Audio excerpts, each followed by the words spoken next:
Bueno, pues nada, empezamos entonces con la mesa para no demorarlo más. Bueno, lo primero, un poco la presentación y la explicación de lo que es la mesa redonda, ¿no? La titulamos Jóvenes, Arqueología y Museos. Algunas personas podrían preguntarse qué significa ese jóvenes, ¿no? Que es un término siempre un poco delicado de determinar. Bueno, lo que pretendíamos desde la subdirección es establecer, hablar sobre arqueología, ¿no? Hablar sobre arqueología y para apuntar mejor a una serie de elementos concretos, pues queríamos que fuese un debate con arqueólogos que hubiesen entrado en la profesión después de la crisis, ¿no?, de 2008. Pues consideramos que fue un punto de inflexión para la arqueología en España. La generación anterior, ¿no?, la mía, por ejemplo, en arqueología, fue una generación que todavía tuvo mucho trabajo relacionado con las grandes obras públicas y con la burbuja inmobiliaria, con la arqueología de seguimiento y de urgencia, y que además generaba también unos fondos que luego eran destinados a la arqueología de investigación en muchos casos. Y después de 2008, bueno, pues todo eso se vino abajo, como todo el sector de la arqueología sabe, y vino pues un panorama mucho más complicado para los nuevos profesionales que empezaron a trabajar en arqueología a partir de esos años, como es el caso de los tres protagonistas de nuestra mesa. Y también el otro nexo de unión era, bueno, que los tres han aprobado las oposiciones, ¿no? Son conservadores de museos, en diferentes museos, además con temática arqueológica, ¿no?, de la Subdirección de Museos Estatales, y también creemos interesante pues hablar un poquito cómo se gestiona la arqueología desde dentro de los museos, ¿no? Qué diferencia hay con la arqueología de fuera de los museos y la que se realiza dentro. Bueno, sin más dilación, voy a pasar a presentar a los miembros de la mesa. En primer lugar, Lucía Díaz González, del Museo Nacional y Centro de Investigación de Altamira. Bueno, Lucía nació en 1985, se licenció en Historia, especialidad de Prehistoria por la Universidad Complutense de Madrid. Ha realizado másteres en Gestión del Patrimonio Cultural, Museología y Arqueología Prehistórica en diferentes universidades, como la Universidad Complutense de Madrid, la Universidad Carlos III o la Universidad de Cantabria, y estancias de investigación internacionales en Bélgica o Portugal. Ha participado en campañas de excavación de yacimientos paleolíticos en las terrazas del río Manzanares, en Madrid, en el Abrigo del Palomar, en Albacete, en la cueva de Tien des Malins, en Bélgica, y estudio de arte rupestre, por ejemplo, en Fozcoa. Actualmente, como conservadora del Departamento de Investigación del Museo Nacional y Centro de Investigación de Altamira, participa en el estudio de las manifestaciones artísticas de la Cueva de Altamira y de las colecciones arqueológicas conservadas en este museo. Forma parte del proyecto de investigación Before Art, Social Investment in Symbolic Expression During the Upper Paleolith, de BIART, del Instituto Internacional de Investigaciones Prehistóricas de Cantabria, donde prepara su tesis doctoral sobre la reapropiación de los espacios simbólicos subterráneos durante el Paleolítico Superior, a través de la relectura del comportamiento simbólico de estas poblaciones y de su arte rupestre. Emilio Gamopazos, por su parte, trabaja en el Museo Nacional de Arte Romano de Mérida, es licenciado en Historia y tiene un máster interuniversitario en Historia y Ciencias de la Antigüedad. Realizó la tesis doctoral acerca de la romanización de los pueblos de la Meseta Oriental. Es premio extraordinario de doctorado en la Facultad de Geografía e Historia de la Universidad Complutense de Madrid, premio Provincia de Guadalajara de Investigación Histórica y Etnográfica en 2011 por su libro Corpus de inscripciones latinas de la Provincia de Guadalajara. Ha realizado estancias en la Universidad de Oxford y en la Escuela Española de Arte y Arqueología en Roma, y su investigación se ha plasmado en publicaciones nacionales e internacionales. Ha participado además en diferentes excavaciones y prospecciones arqueológicas, codirigiendo trabajos en el Oppidum de los Rodiles, en la Carta Arqueológica de Sigüenza y en el campamento romano de Cabeza del Cid. Ha sido profesor de la UNED Senior y actualmente es codirector del proyecto arqueológico de la ciudad romana de Caracas. Por último, Susana de Luis es madrileña, nacida en 1988, estudió Historia en la Universidad Complutense de Madrid también, especializándose en prehistoria y pasando su último año de licenciatura en la Universidad de Burdeos. Tras ello, realizó el máster de Arqueología y Patrimonio en la Universidad Autónoma de Madrid, institución en la que actualmente realiza su doctorado. Gracias a becas, trabajó en el Museo de Artes y Tradiciones Populares en 2012 y en el Servicio de Arqueología del Instituto del Patrimonio Cultural de España en 2015. Ha sido técnico de diversas excavaciones arqueológicas en España y Francia, destacando el trabajo realizado en el proyecto Monte Bernorio en su entorno entre 2008 y 2015. Actualmente es directora de un proyecto que excava una cueva de la Edad del Hierro en Asturias. Sus campos de investigación se han centrado en el área atlántica durante la Edad del Hierro en temas como la organización territorial, el ámbito ritual y el estudio del material arqueológico, así como en la mitología popular asociada a las cuevas. Desde 2018 forma parte del Cuerpo Facultativo de Conservadores de Museos y desde 2019 desempeña su labor en el Departamento de Protohistoria y Colonizaciones del Museo Arqueológico Nacional. Además, es responsable del área de arqueología en la revista Historia Autónoma y forma parte de 2 proyectos de investigación, I+D+I. Bueno, tras la introducción, que además era importante, ¿no?, a nivel de currículum para que conociésemos a las personas que van a debatir a partir de este momento, pues nada, empezamos con la mesa redonda. Para empezar, creo que vamos a plantear una pregunta que al mismo tiempo puede parecer sencilla y complicada, ¿no?, que es ¿qué es la arqueología para vosotros, para los miembros de la mesa? Esta pregunta es la misma que esta semana estuvimos compartiendo a través de las redes sociales, a través de la cuenta de Instagram de la Subdirección de Gestión y Coordinación, y si bien los protagonistas de esta mesa ya la han contestado a través de este medio, a través de la cuenta de Somos Patrimonio, pues bueno, empezamos también con esta pregunta abierta, ¿no?, para la gente que no haya podido ver sus intervenciones y también pues para romper un poco el hielo de esta mesa. Entonces, ¿qué es la arqueología para vosotros? ¿Qué es la arqueología para ti, Susana, por ejemplo? Hola a todos y todas.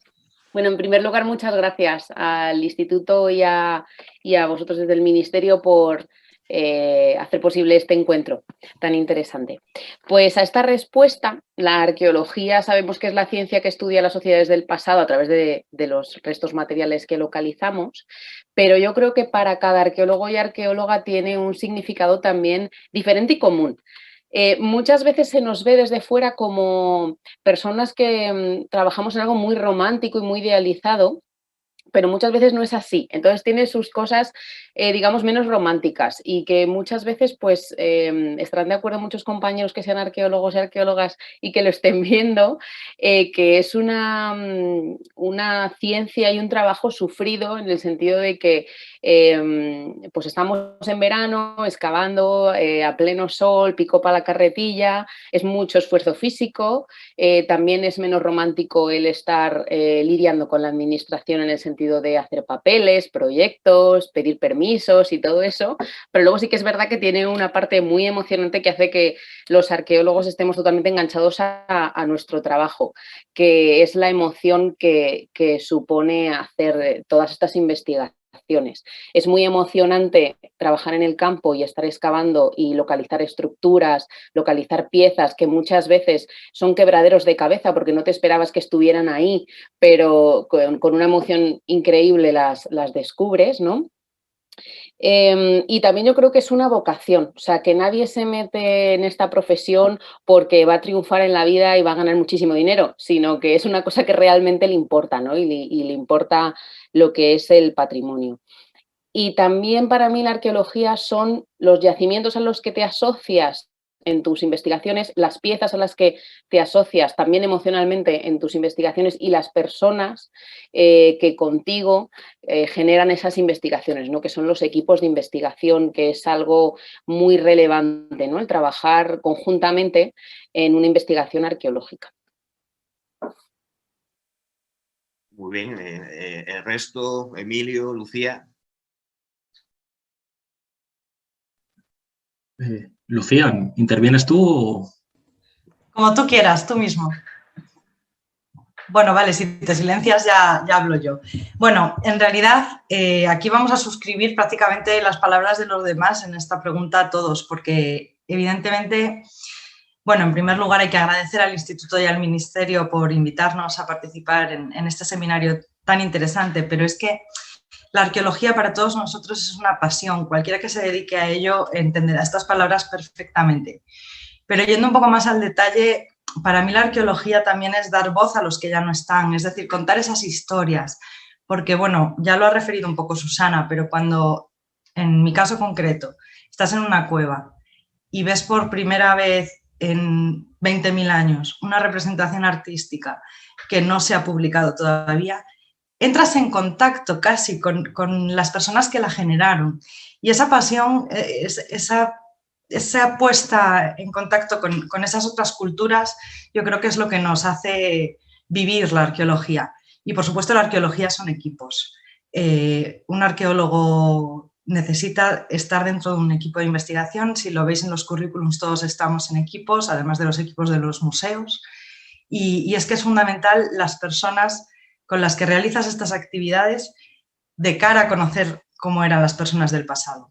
También Susana lo ha dicho, pero me parece fundamental hacer hincapié en que cuando pensamos en arqueología siempre pensamos en el trabajo de campo, que sí, que es muy importante y que es muy pasional y es lo que te llena de vida, pero tan importante como el trabajo de campo es el trabajo de laboratorio, previo y posterior al trabajo de campo. Y por último quería apuntar que, bueno, cuando hablamos de arqueología, o por lo menos cuando yo hablo de arqueología, hablo siempre desde el punto de vista de la arqueología de investigación, que luego también hay que hablar de la arqueología de gestión o la arqueología de urgencia, pero en mi caso mis palabras siempre son desde el punto de vista de la investigación. Emilio. Sí, bueno, en primer lugar sumarme a los agradecimientos expuestos anteriormente y a continuación decir, bueno, pues como expresaba un poco en aquel vídeo, ¿no?, que grabamos hace un tiempo, que aparte de los aspectos interesantes señalados por mis compañeras, realmente la arqueología, ¿no?, y el estudio de los contextos arqueológicos y de los hallazgos arqueológicos y de los elementos de la cultura material son, en definitiva, el estudio de las formaciones sociales que los crearon, ¿no? Es decir, responden a unas necesidades sociales y, por lo tanto, nos están hablando de unas relaciones de poder, de dominio dentro de esas sociedades, ¿no?, de las cuales podemos aprender y sacar muchos... en fin, muchas enseñanzas para nuestra sociedad actual, ¿no? Por lo tanto, muchas veces soluciones que se utilizaron en tiempos pretéritos en cuanto a la relación entre los seres humanos y su medio, soluciones económicas, problemas sociales, se plasman con la misma virulencia hoy en día, ¿no? Y por lo tanto, como decía Polibio de Megalópolis en relación con la historia, decía que la historia es una enseñanza, ¿no? Por lo tanto, esto creo que puede ser extensible a la arqueología, es decir, que asimismo la arqueología debe ser una enseñanza también para una sociedad mejor, en definitiva. Bueno, muy bien, ¿no? Un debate muy interesante que llevaría mucho tiempo, ¿no?, esa definición, pero que muchas veces, al margen de la definición general, ¿no?, pues también tiene esa vivencia personal, ¿no?, que todos habéis compartido y con lo que comparto yo también perfectamente en todo lo que habéis comentado.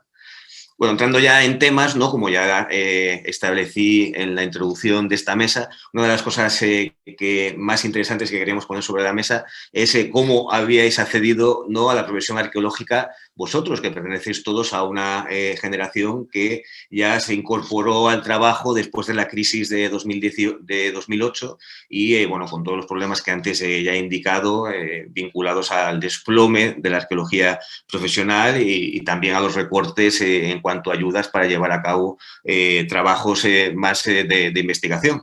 Entonces, bueno, os propongo que nos contéis, que nos digáis cómo os encontrasteis la profesión cuando quisisteis acceder a trabajar en arqueología y mediante qué vías o qué puertas utilizasteis para al final haber acabado por conseguir haberos dedicado a esta profesión, aunque sea a través de los museos. Bueno, empezamos mismamente por Emilio, ¿no?, que había cerrado la intervención antes.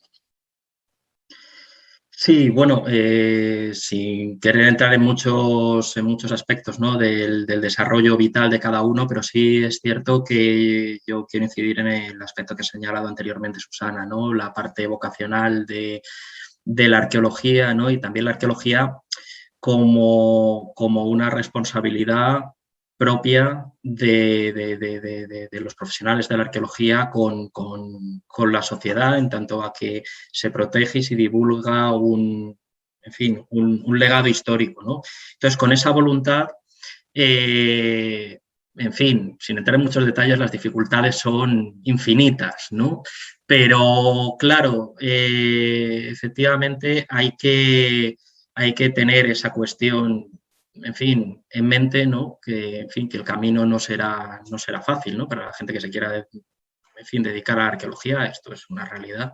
Pero, sin embargo, que yo creo que sí que es un camino gratificante y que animo a que, bueno, pues a que lo emprendan, ¿no? en este sentido. Y bueno, yo creo que al final el balance, ¿no? Después de todos esos años, ¿no? de estudio, de trabajo, pues es positivo, ¿no? Por lo tanto, bueno, pues animar e indicando que aunque haya piedras en el camino, pero con voluntad se pueden solventar. Susana, Lucía. ¿Hoy? Venga. Vale, bueno, en mi caso yo terminé la carrera en 2011. Entonces, ese momento era un momento en el que se había parado totalmente la construcción, con lo cual las obras se habían parado, con lo cual la arqueología también, ¿no? Un poco esa arqueología de urgencia y de gestión.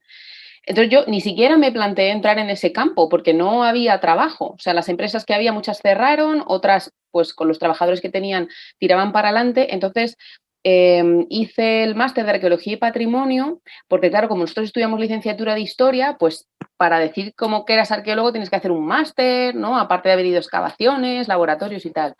Y también porque me interesaba mucho el campo del patrimonio, o sea, abrir un poco el campo no solo a arqueología, sino a todo lo que se refería a patrimonio. Me gusta mucho también la difusión, aparte de la gestión cultural. Entonces intenté pues, buscar trabajo por ahí. En ese sentido, sí que, bueno, tuve que trabajar de cualquier cosa, ¿no? O sea, tiendas de ropa, cualquier cosa. Muy precario todo, pero también la precariedad venía en el ámbito cultural, ¿no? Porque di visitas en distintos museos, contratada por empresas externas, di visitas en los yacimientos visitables arqueológicos de la Comunidad de Madrid, y todo era un mundo muy precario. Intenté tener beca para hacer el doctorado, que siempre había sido mi ilusión, terminar la carrera y hacer el doctorado, y dije, sin beca no hago el doctorado, porque claro, tengo que pagar un alquiler y todas estas cosas, ¿no? Entonces yo pedía becas, pero no llegaba, esa beca nunca llegaba, ¿no?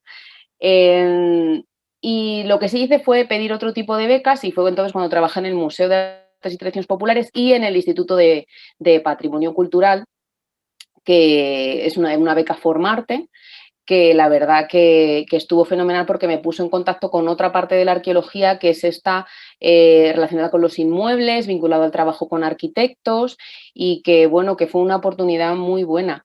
Pero en ese sentido yo jamás he cobrado, digamos, porque trabajar sí que he trabajado en excavaciones, claro que sí, pero todo sin cobrar, ¿no? Entonces yo no he vivido el momento de las empresas de arqueología de gestión, cosa que sí vivieron compañeros con más edad que yo, pero también los compañeros con los que yo compartí laboratorio en la universidad están trabajando hoy en día en esas empresas, o sea que ahora ha vuelto un poco a reactivarse ese ámbito también. Lucía.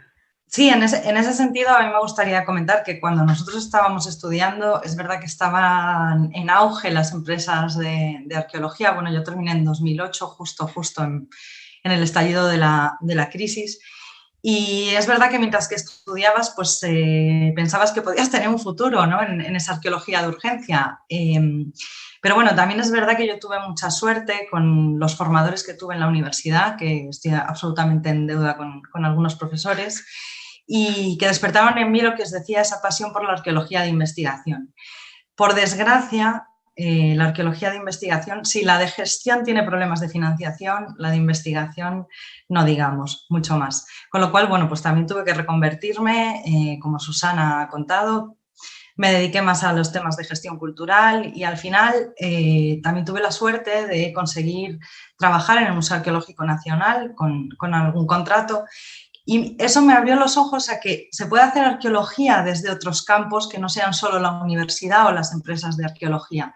Que bueno, es un tema que igual me estoy adelantando a preguntas que trataremos luego, pero sí que es verdad que yo ahí rompo una lanza por los museos porque, y sobre todo ahora ya una vez que pertenezco a los cuerpos técnicos, sí que puedo decir que como profesional de museos se abren nuevas ventanas a la arqueología de investigación, no solo en los centros, sino también con otras colaboraciones.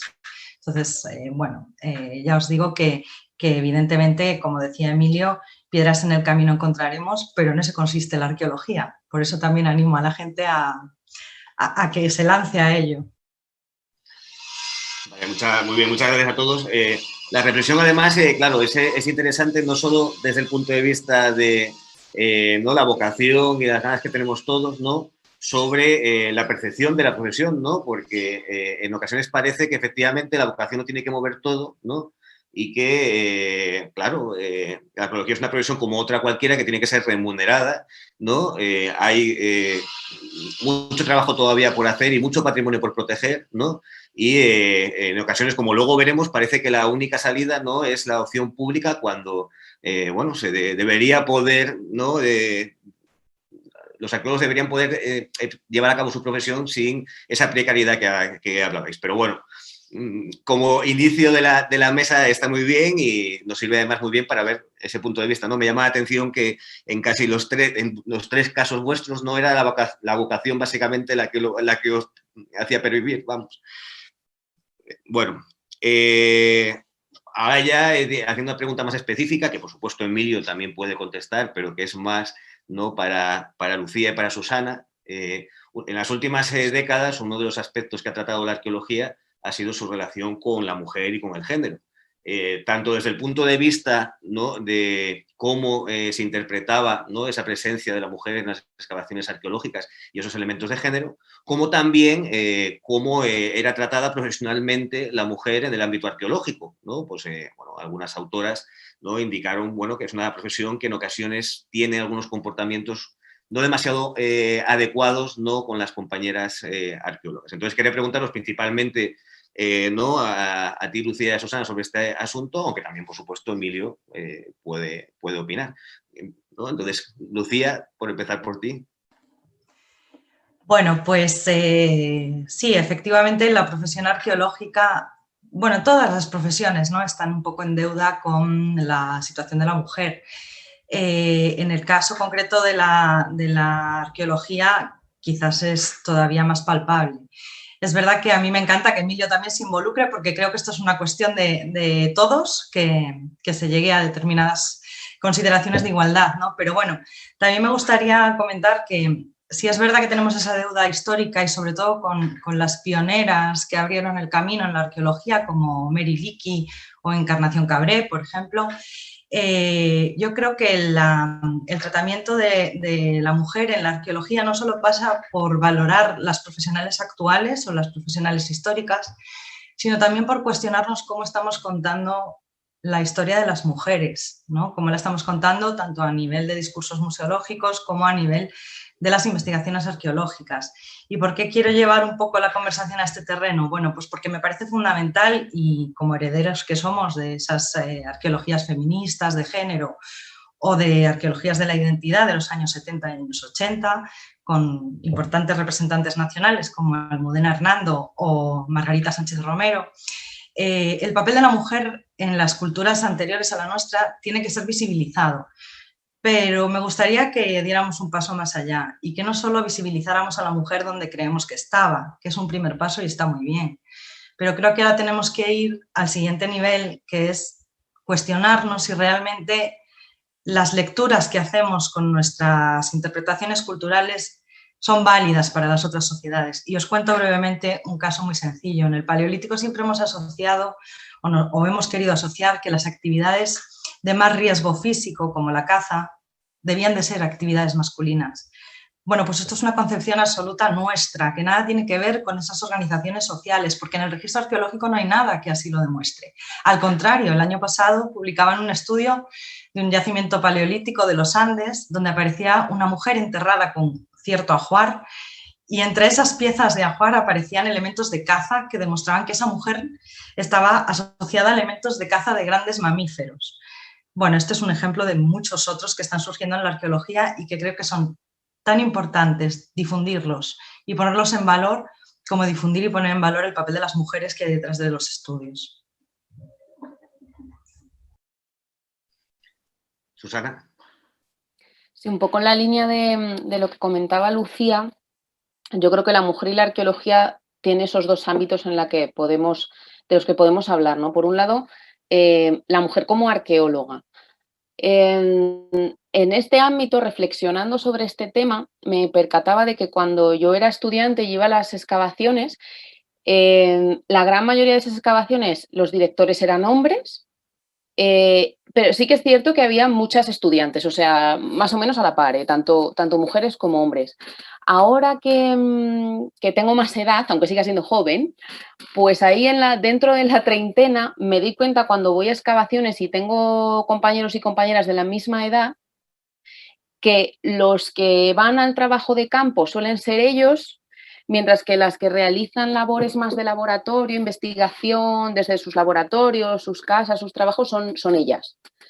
Y aquí se me plantea pues una cuestión importante que también por la edad que tenemos es lógico que pensemos en ella, como es la maternidad, ¿no? Y esto es una cosa que pasa en todos los campos profesionales. Cómo la maternidad al final parece que nos frena a hacer actividades que suponen movilidad, por ejemplo, ¿no? Frente a otros. Y parece que eso es una cosa que a los hombres no les afecta tanto. Entonces, aquí creo que evidentemente existe una desigualdad que a nosotras en el campo de la investigación nos frena mucho a hacer y desempeñar labores de movilidad. Creo que esto es algo importante sobre lo que reflexionar y que creo necesario, que es necesario visibilizarlo en estos ámbitos y en los congresos y normalizar hablar de este tipo de cosas, ¿no? Y por otro lado están las mujeres del pasado, ¿no? Y cómo las estudiamos y qué decimos sobre ellas. Aquí creo que en los últimos años se ha dado un salto cualitativo y cuantitativo también en los estudios que se han estado dando en este sentido y en visibilizarlo, ¿no? Ya las museografías de los nuevos museos incluyen estas cuestiones, pero aún así tenemos que seguir reflexionando sobre ello, ¿no? Porque al final estamos aprendiendo a cómo se hace bien o no este tipo de cosas. Y me gusta mucho que haya estudios en este ámbito. Hay una persona, Laura Becares Rodríguez, que tengo aquí su libro, es su tesis, hizo su tesis sobre, se llama Memorias e Identidades Silenciadas, la legitimación del pasado androcéntrico en los museos, y hace una evolución por cómo ha sido tratado, ¿no? el género, digamos, en las exposiciones museísticas. Y que se estén haciendo este tipo de trabajos me parece muy necesario para el presente y para construir nuestro futuro en clave de género. Muy bien. Emilio, ¿algo que añadir? Sí, yo una cuestión respecto a la arqueología y los museos, ¿no? Y respecto a esto, ¿no? Muchas veces es cierto que en los museos de arqueología se da una visión edulcorada de las sociedades pasadas, ¿no? Es decir, la historia de la humanidad ha sido un camino de rosas en el cual ha habido un progreso que lleva hasta la sociedad actual, ¿no? Y muchas veces en estas cuestiones, pues no se hace incidencia en que la historia de la humanidad, por desgracia, muchas veces ha sido una historia de desigualdad, una historia de desigualdad de género, con una división social del trabajo muy establecida, con unas relaciones sociales de producción que van evolucionando a lo largo de la historia, pero que en este caso han relegado a la mujer, ¿no? En cuanto al desarrollo del patriarcado, a una posición subalterna durante gran parte de la historia y del mismo modo se invisibilizan o no se muestran, ¿no? En toda su crudeza, pues realidades, ¿no? Como son la esclavitud, en fin, los regímenes serviles medievales, etcétera, etcétera, ¿no? El feudalismo. En fin, que yo creo que hay que explicar sin querer mostrar una visión catastrofista de la historia, pero que siempre ha existido, ¿no? Por desgracia, pues bueno, situaciones injustas, ¿no? Y en ese sentido, ¿no? Como la difusión que se hace de los museos, pues anime también a solventar esas situaciones que son mejorables, ¿no? En el ámbito de las relaciones de género y en todos los demás ámbitos sociales. Creo que Lucía quería añadir algo.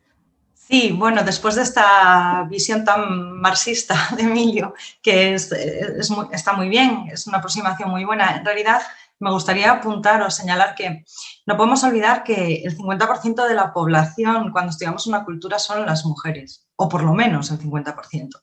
Quiero decir con esto que a mí lo que me gustaría, o lo que creo que sí que está en nuestras manos, es intentar replantear o que cualquier persona que se acerca a un panel o a un objeto o a un estudio sobre una sociedad concreta elimine o intente eliminar sus prejuicios y no dé por hecho muchas cosas como se han estado dando por hecho hasta ahora. O sea, hemos tenido que esperar al siglo XXI a que haya presencia de mujeres activas en los paneles de los museos de arqueología. Presencias activas, es decir, que las mujeres que están retratadas en esos paneles estén haciendo alguna actividad en concreto y no estén solo perteneciendo al grupo en planos secundarios. Entonces, yo creo que lo fundamental es conseguir dar ese cambio a las lecturas para que cualquiera que se aproxime a la arqueología no vaya pensando que la arqueología es una historia de hombres, ¿no? Simplemente con conseguir ese cambio yo creo que ya habremos avanzado bastante. Vale, muy bien.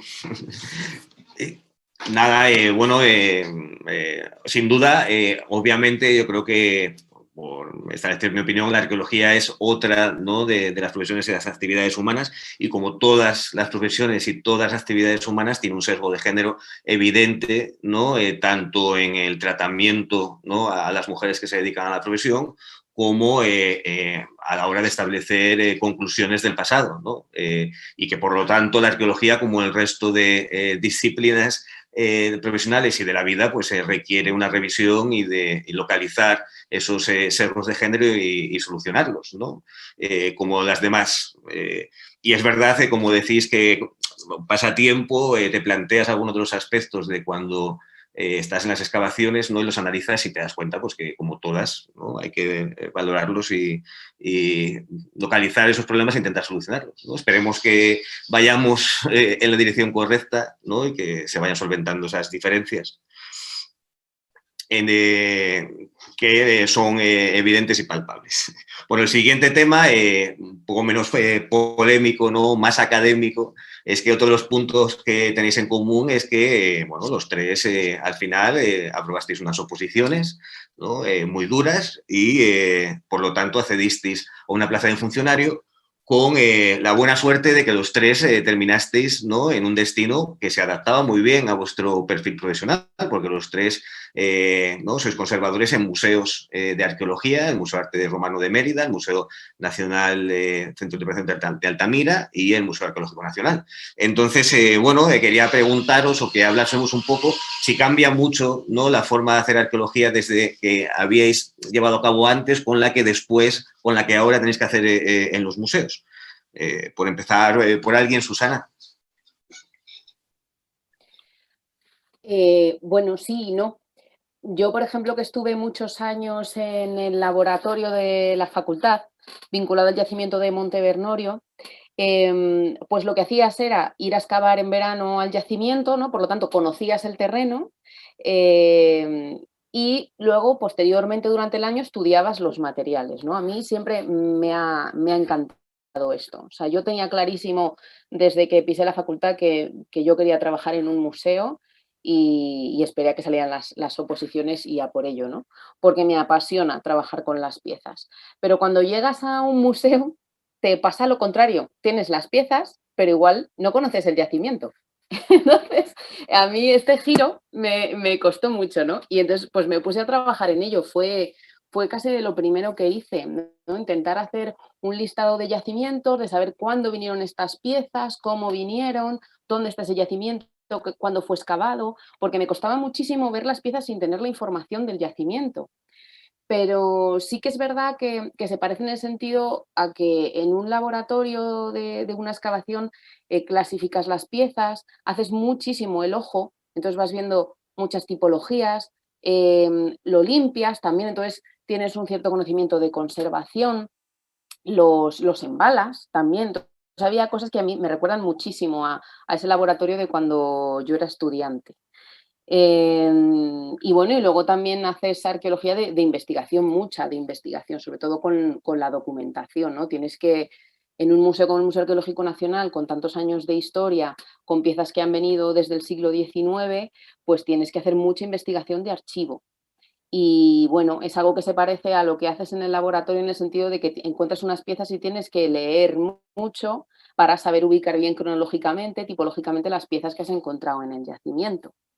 O sea que bueno, pues tiene cosas que sí me recuerdan bastante a lo que hacían en un lugar como el laboratorio de la universidad.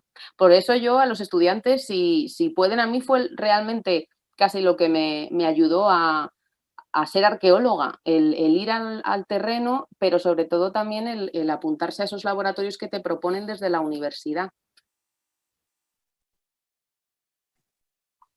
Muy bien. Emilio, Lucía. Bueno, voy yo. Bien, sí, un poco en relación con el aspecto que ha comentado Susana, ¿no? Había un libro que leí hace tiempo que me hacía mucha gracia el título, era del profesor Joaquín Gómez Pantoja, que desgraciadamente falleció hace poco tiempo, y se llama el libro Excavando Papeles, ¿no? Y este libro, que se llamaba Excavando Papeles, lo que llamaba la atención era investigación sobre arqueología en archivos, ¿no? Y muchas veces, bueno, pues una tarea importante de la investigación arqueológica en los museos es efectivamente, ¿no? Bueno, la importancia de la documentación de las piezas y hasta donde sea posible intentar llegar hasta los contextos para poder tener una visión de las piezas en su conjunto que, por tanto, pues les dé un sentido último, ¿no? Por lo tanto, yo creo que esa tarea es fundamental en los museos, aparte, bueno, del estudio, bueno, como ha señalado Susana, ¿no? De los aspectos intrínsecos, tecnológicos, en fin, de la propia pieza, incluso tipológico, los paralelos, etcétera, etcétera, ¿no? Por lo tanto, en fin, me parece un trabajo muy, muy interesante, muy gratificante y que animo a presentarse a esas oposiciones, en definitiva, a la gente. Bueno, sí que es verdad que hemos tenido suerte en eso, ¿no? Porque son oposiciones generalistas y hemos coincidido en los museos que más se adecuaban a nuestro perfil, lo cual también está muy bien porque todo ese bagaje que traemos de la arqueología de investigación, los laboratorios de la universidad, como decía Susana, el bucear en los archivos, todo ese conocimiento de las herramientas o los recursos como las cartas arqueológicas, pues es verdad que nos refuerza mucho en esta profesión que empezamos a desarrollar ahora en los museos y que no es tan diferente porque, bueno, desgraciadamente en muchas ocasiones nos falta esa parte tan pasional del trabajo de campo, ¿no? Porque lo que solemos hacer en este caso es mayoritariamente lo del trabajo de laboratorio. Pero sí que es verdad que partiendo de eso puedes acabar diseñando nuevos proyectos de investigación que te permitan también compaginar con cierto trabajo de campo, con lo cual en realidad creo que es una de las mejores salidas para hacer arqueología de investigación que podíamos haber encontrado, ¿eh? O sea, fijaros lo que os digo. Bueno, oye, está muy bien. También hay que aclarar a nuestro público que, claro, los tres, al margen del trabajo en los museos, tenéis diferentes proyectos externos que os dejan hacer trabajo de campo, ¿eh? Si estuvieseis metidos en el museo sin hacer trabajo de campo, el mono sería mucho más grande que lo sé yo. Pero bueno, ¿no? En fin. Nada, muy bien, me parece muy bien la explicación que dais, pero también quiero que ahondemos un poquito en ciertos problemas que estoy seguro que os tenéis que encontrar, ¿no? Porque se encuentran en todos los museos.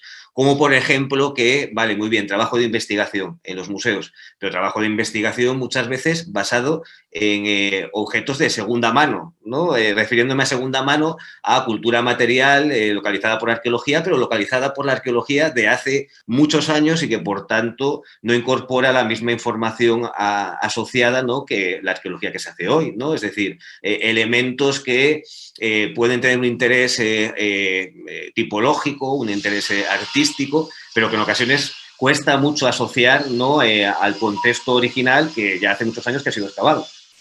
¿No? Entonces, quería que me contaseis si os encontráis con este problema en los museos y cuesta mucho a veces localizar el origen, el contexto de origen de esos elementos arqueológicos, cómo lo solucionáis, contarme.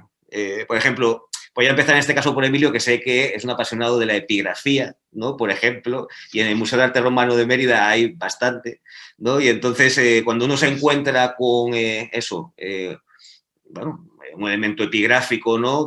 Una inscripción, pero ¿de dónde al margen de la inscripción, cómo se localiza el resto de datos asociados? ¿Dónde salió? ¿Por qué? Cuéntanos, Emilio. Bueno, la cuestión de la epigrafía es un poco particular, ¿no? Puesto que digamos que las piezas epigráficas han sido apreciadas desde la edad moderna y por lo tanto muchas veces pues fueron recogidas, movidas de sus lugares, reutilizadas, de tal forma que muchas veces el contexto último se pierde, ¿no? E incluso aparece reutilizada o cambiada su forma con transformaciones más o menos sencillas en otros contextos que nada tienen que ver con el contexto original. En ocasiones, por su tipología o por cierta documentación que haya en el archivo del museo, se puede conocer el origen de la pieza. También es cierto que hay otras muchas piezas que se conoce, que proceden de excavaciones arqueológicas y se conoce con precisión su contexto, ¿no? Pero bueno, en fin, se llega, en fin, esto es una observación un poco ligera, ¿no? En fin, se llega hasta donde se puede llegar, podríamos decir, ¿no?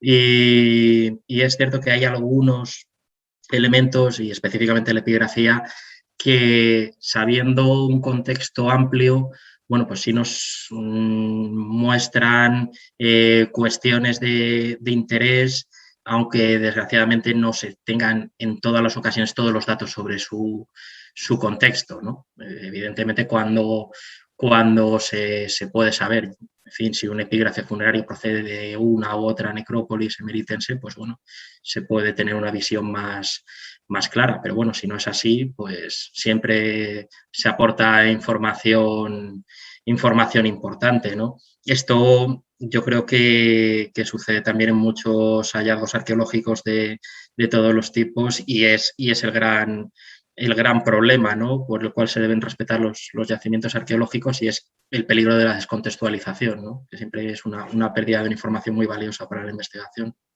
pero bueno. Susana, bueno, sí, Susana. En la línea con lo que decía Emilio, aquí viene la importancia precisamente de de documentar, ¿no?, los hallazgos. Yo tengo la suerte de trabajar con las colecciones fundamentalmente de la meseta y el área atlántica de la península ibérica de la protohistoria, ¿no? Y aquí tengo la suerte de haber contado con Juan y Encarnación Cabré, que sí que eran muy escrupulosos con la documentación que recogían. Pero sí que es verdad que leemos una y otra vez los diarios, las fotografías, y esto es extremadamente importante, porque muchas veces con información que incluso igual no tenemos en nuestros archivos, porque ya sabemos que bueno, la documentación Cabré está también el Instituto de Patrimonio Cultural, que nos es súper útil, porque ahí tenemos el archivo Cabré con todas sus fotografías, otro archivo que está en la Universidad Autónoma de Madrid. Esa información es valiosísima para nosotros cuando nos ponemos a estudiar una colección del museo. Y además también es importante decir que tenemos que acudir a congresos para saber qué es lo que está pasando en la investigación actual con piezas similares que se han localizado en yacimientos, con piezas que las tenemos, pues eso, tipológicamente similares en nuestros museos, ¿no? Porque eso sí que tiene contexto arqueológico. Y entonces los nuevos descubrimientos nos aportan una información muy valiosa para piezas que no cuentan con ellos. Y de ahí la importancia de siempre estar actualizado y que los museos también estén presentes en los congresos de investigación y en los proyectos de investigación de las universidades o de otro tipo, del CSIC, etc.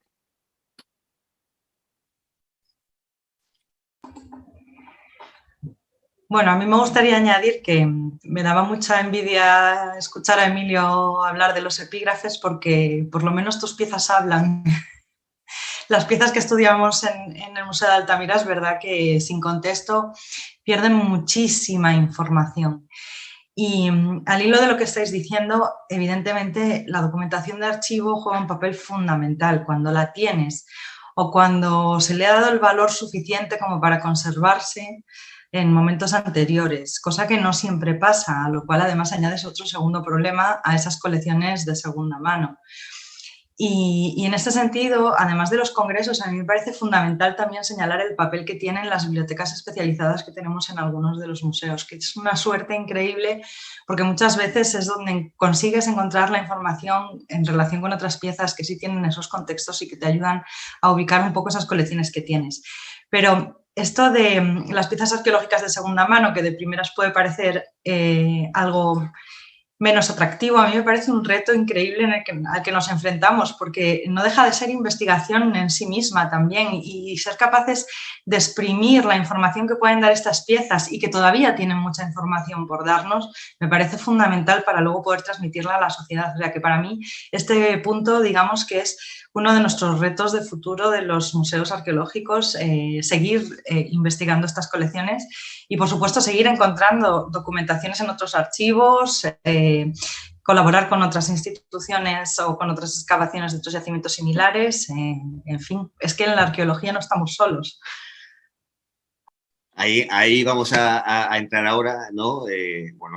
Efectivamente yo creo que hay un trabajo muy importante de los museos, que es tener un inventario y catálogo muy bien trabajado de todas sus colecciones, con toda la información que se pueda tener, ¿no? Hasta donde se pueda llegar, pero que va a ser, y sobre todo en arqueología, fundamental para no disociar efectivamente el objeto con la cultura a la que pertenece, que a fin de cuentas es una de nuestras responsabilidades, ¿no?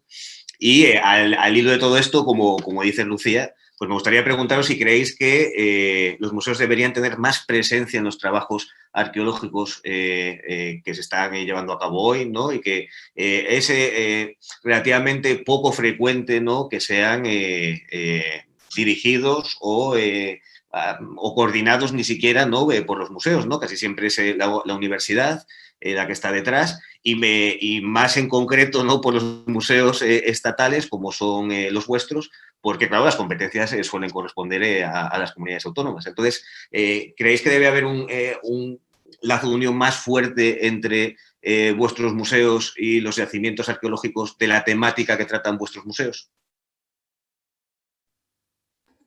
Bueno, pues por alusión voy a contestar, ¿no? Porque, bueno, yo creo que cualquiera de los tres te vamos a contestar que es evidente que sí, nosotros mismos de manera individual estamos asociados a otros organismos, a otras instituciones, pero es que de manera institucional también es fundamental, porque los museos, aunque sean museos estatales, no dejan de estar en un entorno, bueno, además yo os hablo desde el Museo de Altamira, imaginaros, y es que no podemos olvidarnos, ¿no?, de esas relaciones que nos pueden aportar mucho a nosotros, pero a las cuales nosotros también podemos aportar mucho.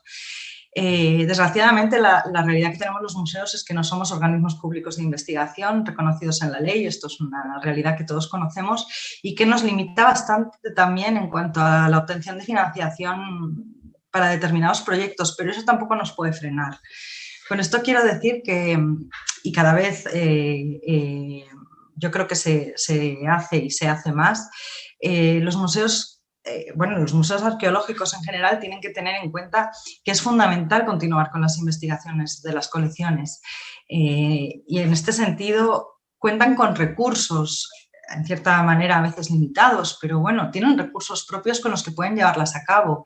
El Museo de Altamira, entre otros proyectos de investigación, porque la verdad que tiene varios, precisamente está en vías de realizar un proyecto que ya ha tenido los primeros resultados publicados en el Boletín del MAN, que precisamente lo que busca es contextualizar unas colecciones de segunda mano que empezaron a ingresar en el museo a raíz de recolecciones superficiales sin contexto arqueológico. Y entonces, hace un par de años se llevó a cabo el proyecto Altamira Prospecta para contextualizar el primer poblamiento del área de Altamira en el Paleolítico Inferior y Medio, en el yacimiento de alrededores de Altamira. Y para este proyecto se contó, evidentemente, con personal interno, pero con colaboradores externos, que dio la casualidad de que pudimos contar con Susana de Luis en esas prospecciones. Y es también la necesidad y la parte bonita de la arqueología, llegar a esas sinergias, llegar a esas aportaciones mutuas que nos enriquecen a todos y que son necesarias, evidentemente, por la situación económica y legal que tenemos, pero que también dan vida a los proyectos. Susana, por alusiones. Bueno, yo suscribo todo lo que ha dicho Lucía. En los museos nuestro gran problema es que la ley de la ciencia no nos considera OPIs. Si fuésemos considerados como tal, podríamos liderar proyectos I+D+I y, por lo tanto, poder tener financiación para ellos, pero no lo somos, ¿no? Somos agentes de ejecución, entonces podemos participar en ellos. Y esto supone ciertas trabas, ¿no?, para desarrollar proyectos de investigación. No obstante, se llevan a cabo. Por ejemplo, desde el Museo Arqueológico Nacional, si quien visite nuestra web, pues hay un apartado dedicado a los proyectos de investigación que se pueden consultar por todos los departamentos, ¿no? Actualmente, desde Protohistoria y Colonizaciones, llevamos a cabo uno centrado en unas piezas que son los puñales tipo Mirabeche Montevernorio, y ahí también nos ha parecido fundamental lo que decía Lucía, contar con investigadores externos, porque, claro, no contamos con toda la información y aquí vamos a lo que decíamos antes, la importancia de la interdisciplinaridad de nuestros equipos, que es fundamental.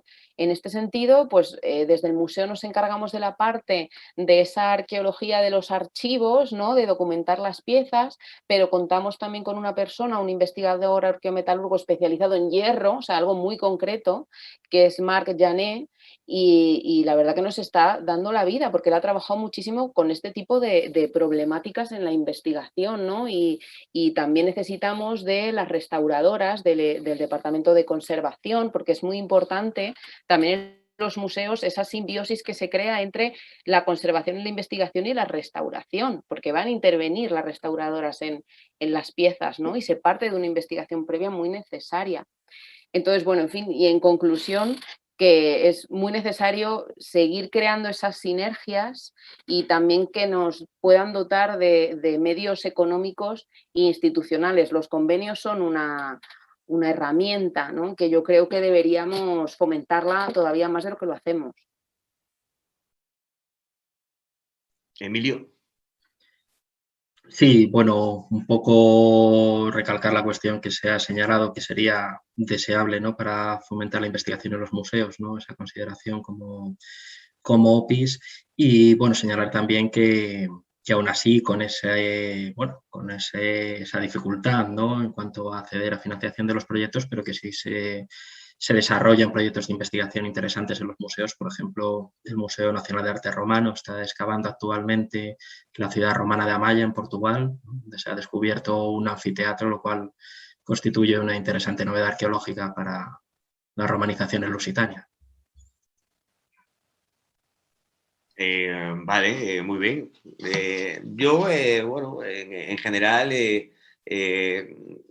entiendo, ¿no?, que se siguen llevando a cabo proyectos, pero, y aquí también partiendo de una lanza no solo a nuestros museos estatales, sino a los museos, por ejemplo, ¿no?, de las comunidades autónomas, esos museos estatales, pero de gestión por parte de las comunidades autónomas, sí que creo, no sé si queréis comentar algo al respecto, que en ocasiones los museos son vistos como un lugar donde depositar todo el material que se acaba en la excavación y olvidarse de él.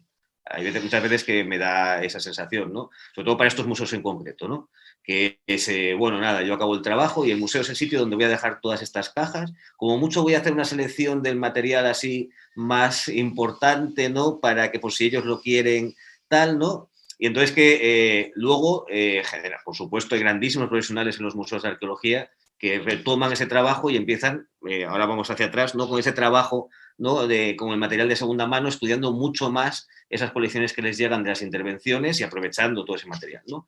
Pero ¿no creéis que hay demasiada diferenciación entre lo que es la arqueología de intervención, es decir, las excavaciones arqueológicas, tanto de investigación como no más de urgencia y de seguimiento, y luego el trabajo en el museo?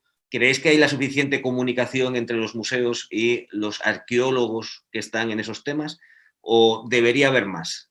Yo, mi opinión es que siempre se puede hacer mejor y que siempre puede haber más, pero bueno, igual vosotros sois los que trabajáis en museos de arqueología y a lo mejor me sorprendéis y me decís que hay un trato muy fluido entre los grandes las grandes investigaciones y los museos, ¿no? ¿O no? ¿Qué opináis?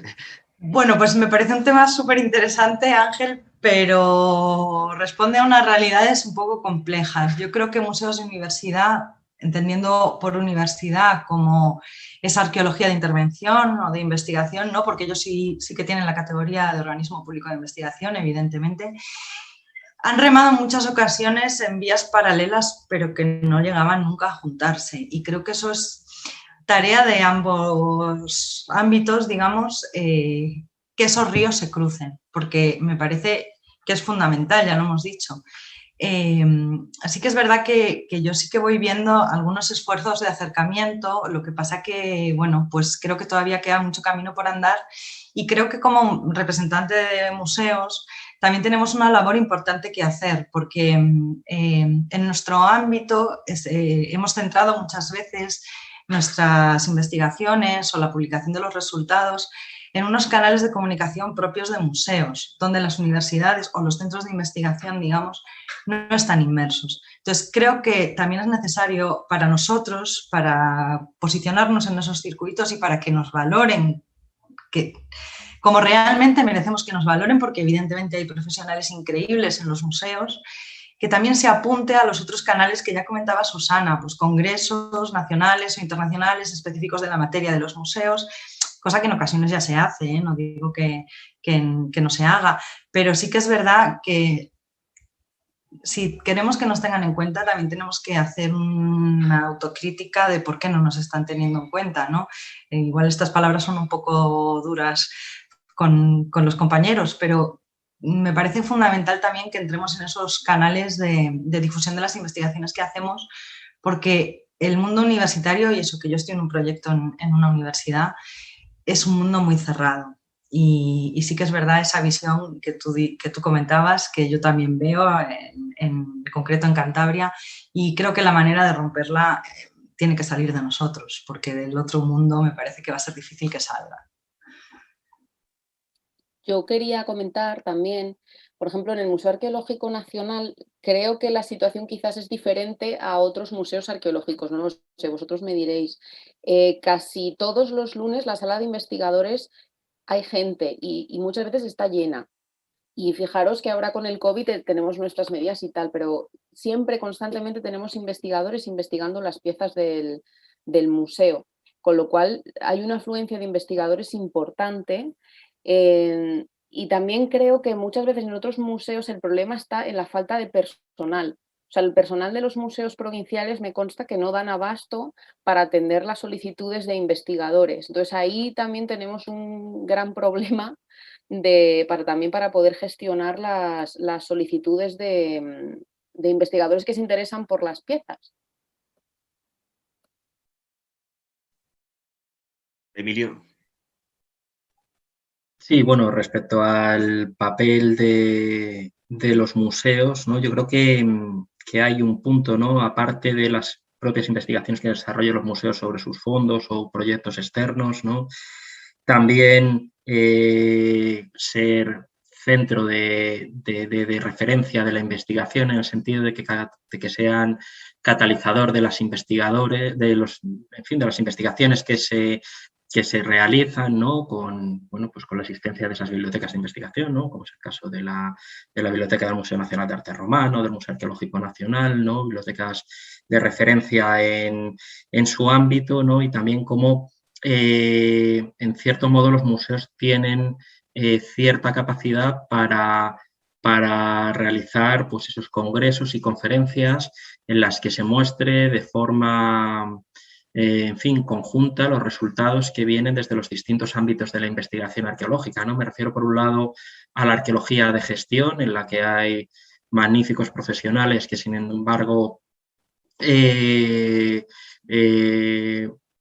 muchas veces no son lo suficientemente reconocidos y hacen una tarea fundamental, ¿no? Solo de nutrir de piezas de museo, sino de aportar trabajos de gran calidad.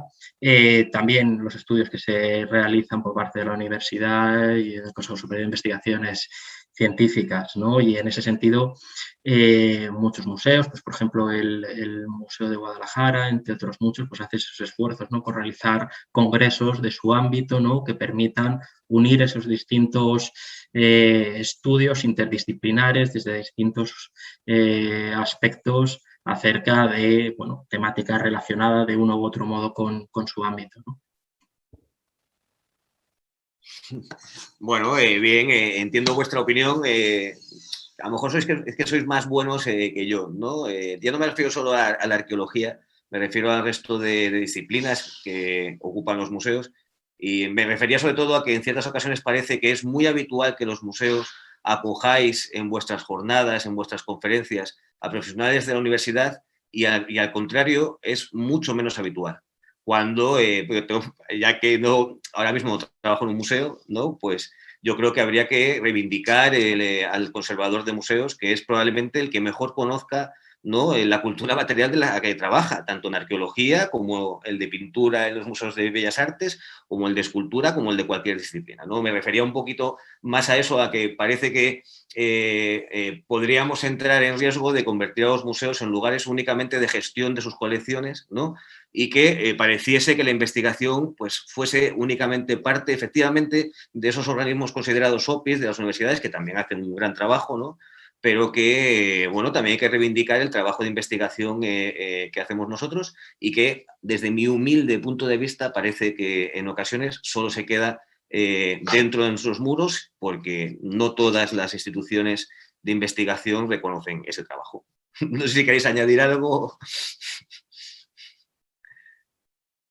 Bueno, es que mis palabras iban por esa línea, Ángel, aunque tú lo has expresado mejor, evidentemente. Y sí, bueno, yo estoy con Susana, evidentemente los museos estamos llenos de investigadores externos y para eso también estamos. Quiero decir que esa es una labor que evidentemente no podemos descuidar, pero es que creo que hay que poner en valor las investigaciones que hacemos desde los propios museos, que es el punto donde yo creo que estamos quizás cerrando en los canales de distribución y por eso no llegan a tenernos en cuenta quizás como deberían. En general a los museos de todo tipo, Ángel, ahí estoy contigo. Vale, bueno, solo quería dejar esta reivindicación en este tema a los grandes profesionales de museos, incluyendo a los arqueólogos, por supuesto, ¿no? Que, bueno, a veces parece que no están ahí, por supuesto que están ahí, trabajando todos los días y sacando un trabajo fundamental para conocer, ¿no? Las colecciones, y que da muchísimos datos. Y bueno, ya sí que ya pasando de la investigación a la difusión, ¿no? A la arqueología, ¿no? Desde el punto de vista bueno, divulgativo y comunicativo. Bueno, los museos también de arqueología también tienen cierta ¿no? responsabilidad vamos, en la salvaguarda del patrimonio, a pesar de que solo, ¿no? Alberguen sus colecciones, ¿no? Entonces, uno de los grandes problemas actuales, bueno, desde hace ya décadas, hay que decirlo, del patrimonio arqueológico, no solo en España, sino en todo el mundo, es el expolio, como todos sabemos, ¿no? Sobre todo, ¿no? Con la proliferación de esos detectores de metales tan majos, ¿no? Que llenan de hoyos, ¿no? Los yacimientos arqueológicos. Entonces, bueno, quería que hablásemos un poquito de este problema y cómo, ¿no? En general, pero también desde los museos, se puede ayudar a intentar paliar o atajar, ¿no? Este problema sobrevenido y que cada vez parece que va más, además. A ver, esto es un problema que todos los que somos arqueólogos lo hemos vivido. Hay mucho expolio arqueológico, sobre todo relacionado con detectores de metales, ¿no? Y es un grave problema porque se pierde el contexto, se pierde muchísima información y la pieza muchas veces acaba en el mercado negro o, en fin, una pena. ¿Cómo podemos luchar con el expolio desde los museos? Pues por un lado yo creo que la educación patrimonial es muy relevante porque muchas veces las razones que te dan estas personas que se van a expoliar a sabiendas del mal que están haciendo es que eso se va a quedar ahí. punto número uno, a lo mejor muchas veces está en su pueblo o en una zona, ¿no?, que ellos consideran también parte de su identidad, con lo cual ya ahí hay una apropiación emocional, pero por otro lado, muchas veces el razonamiento es ese, no, si esto está aquí no lo va a sacar nadie, no va a venir la administración a sacarlo.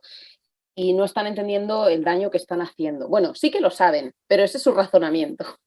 Entonces, por un lado, en los museos yo creo que se pueden pues dar conferencias no solo de estos proyectos de investigación, sino también vinculados a esa educación patrimonial, ¿no?, para que todo el mundo sea consciente. Porque a lo mejor alguien del pueblo que sea consciente del daño que está haciendo lo dice o avisa a la policía, ¿no?, por ejemplo. Y por otro lado, pues también tenemos nuestras políticas de adquisición, y en nuestras políticas de adquisición en los museos, por ejemplo, con el Museo Arqueológico Nacional, adquiere piezas a través de subastas fundamentalmente, ¿no? Y tenemos que tener claro que piezas susceptibles de haber sido expoliadas, evidentemente no se adquieren. Entonces, eso los museos arqueológicos lo tenemos bastante claro y bastante institucionalizado. Pero es un problema, la verdad, que grave, ¿no? Y también tener en cuenta que el expolio no es únicamente un detectorista que se carga en contexto arqueológico y se lleva la pieza, sino también el perturbar el cumplimiento de la función social que tiene el patrimonio, en este caso arqueológico, ¿no?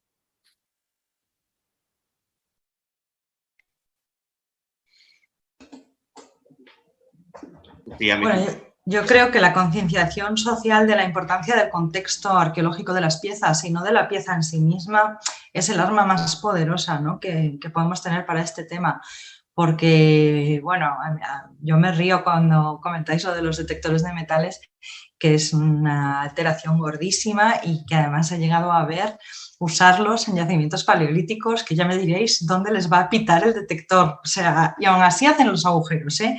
Pero es que ya no son los detectores de metales, es que te encuentras bifaces en la tapia de una casa, te encuentras que algunas cuevas las utilizan de vertederos. O sea, yo creo que la concienciación en todos los ámbitos de la importancia de conservar y preservar in situ los yacimientos arqueológicos también es una labor fundamental, que no solo importan los yacimientos que se excavan, que los que no se excavan también importan, porque no excavar en este momento también es poner en valor ese patrimonio, porque a lo mejor en un futuro lo excavaremos con otras técnicas que nos permitirá conocer otras cuestiones, pero necesitamos que esté conservado para los arqueólogos del futuro.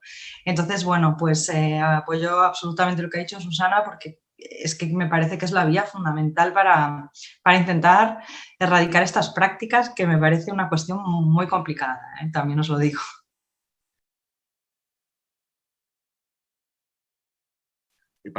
Emilio, para terminar.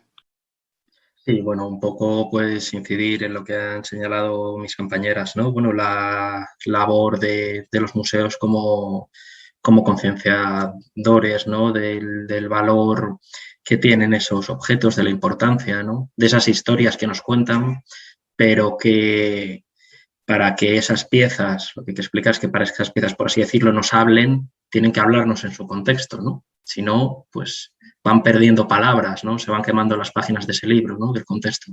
Y por lo tanto, en fin, se les resta el valor, ¿no?, y el valor que tienen para que también la gente pueda comprenderlos, ¿no? Por lo tanto, yo creo que esa es la principal función, ¿no?, que de parte de toda la sociedad, cuando a lo mejor se va a hacer alguna intervención de tipo urbanístico que pueda afectar también a un yacimiento arqueológico, ¿no?, bueno, pues esa conciencia respecto a su importancia, pues en ocasiones hace, bueno, pues que esos proyectos, bueno, pues se mejoren, ¿no?, para que se conserve ese patrimonio. Vale, pues muy bien, muy de acuerdo con todos. Me gustaría profundizar un poquito más, ¿no?, en este tema que tanto recuerda, quizás a la única frase que se puede salvar arqueológicamente hablando de Indiana Jones, que es eso debería estar en un museo, ¿no? Pero me matan ya desde la organización, tenemos que cerrar ya porque no queda más tiempo. Nada, agradeceros a los tres, ¿no?, haber compartido mesa, ¿no?, esta mesa tan interesante sobre arqueología, juventud y museos, y también al resto de ponentes, ¿no?, de la mañana que, bueno, creo que han dejado unas buenas jornadas europeas de arqueología, ¿no?, aunque sean de forma digital este año. No sé si Teresa quiere también despedir. Y yo he hecho este papel de decirle a Ángel que teníais que acabar ya porque se nos había hecho muy tarde, a pesar de lo interesante que me está pareciendo, de verdad, y no lo digo por cumplir con vosotros, ha estado interesantísimo. Desde el área de investigación y formación del instituto, del IPCE, os doy las gracias a todas las conferenciantes, a los dos coordinadores, por supuesto, a Juanjo y a Ángel. Y quiero señalar, Lucía, siento mucho, pero tengo que señalar una cosa que tú has dicho que me ha parecido fundamental y no podemos cortar esto sin que yo opine sobre ello. Me parece importantísimo lo referido a la necesidad de dotar de una perspectiva de género a todos los ámbitos de la cultura, no solo a la arqueología, que por supuesto yo no soy arqueóloga, pero bueno, os tengo muy cerca, tengo amigos muy cercanos arqueólogos y por supuesto, pero los museos muy especialmente. Es una cuestión de supervivencia, no solo de justicia, de supervivencia. O dotamos de una perspectiva de género a las exposiciones temporales, a la permanente, al trabajo interno, externo, a la difusión, a todo, o morimos. Podemos elegir una de las dos opciones. Que iba a ser muy breve y no digo nada más, solamente daros las gracias a todos y señalar una cosa mucho más prosaica a todos los asistentes, y es que, como sabéis, se ha dicho por la mañana, se ha grabado todo y se colgará en breve en el canal de YouTube del instituto, y también que os llegará una encuesta en unos días para que, bueno, nos señaléis todo lo que os ha gustado, lo que nos ha gustado, y hay un aspecto muy importante, es sugerencias para que llevemos a cabo nuevas actividades formativas para organizar ya la programación del curso del año que viene, y de verdad que lo tenemos muy en cuenta, desde el instituto se tiene muy en cuenta todas las sugerencias que hagáis, porque sabemos que en este ámbito tan enorme del patrimonio, en algunos aspectos muy específicos a veces hay carencias hay necesidades formativas, y bueno, hacéndonos llegar que se tienen en cuenta, de verdad, doy mi palabra que se tiene en cuenta.